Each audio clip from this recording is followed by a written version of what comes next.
তোমার নাম কি? প্রতীক মণ্ডল। তোমার বাড়ি কোথায়? ইন্টার সুভাষ পল্লী বেলগড়ে। তুমি বিটিটিআই কলেজে কি শিখতে এসেছিলে? এখানে মোবাইলের কাজ শিখতে এসেছিলাম।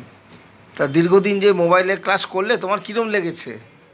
এখানে খুব ভালোই লেগেছে, এখানে খুব ভালোভাবে বোঝানো হয়, হাতে ধরে কাজ শেখানো হয়। এখানে এক্সপিরিয়েন্সটা খুব ভালো ছিল। স্যারেরা সব রকম সহযোগিতা করেছে? হ্যাঁ স্যার, একদম যখন যা জিজ্ঞাসা করতে স্যারেরা অ্যান্সার দিয়েছে? একদম একদম। প্র্যাকটিক্যাল থিওরিটিক্যাল ক্লাসে কোনো অসুবিধা হয়নি তো? না, কোনো অসুবিধা হয়নি। Very good. তা তুমি কি মনে করছো এই যে কাজটা এখানে শিখলে এখন নিজেকে স্বনির্ভর করতে পারবে?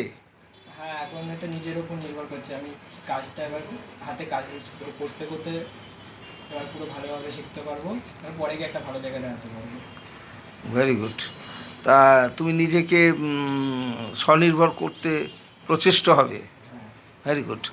তা এখান থেকে যে কাজটা শিখলে, শেখার পরে তোমাকে তো প্র্যাকটিক্যালি কাজ করতে হবে এখন। হুম। যখন যা অসুবিধা হবে বিটিটিআইয়ের সাথে অবশ্যই যোগাযোগ রাখবে। একদম স্যার। Thank you.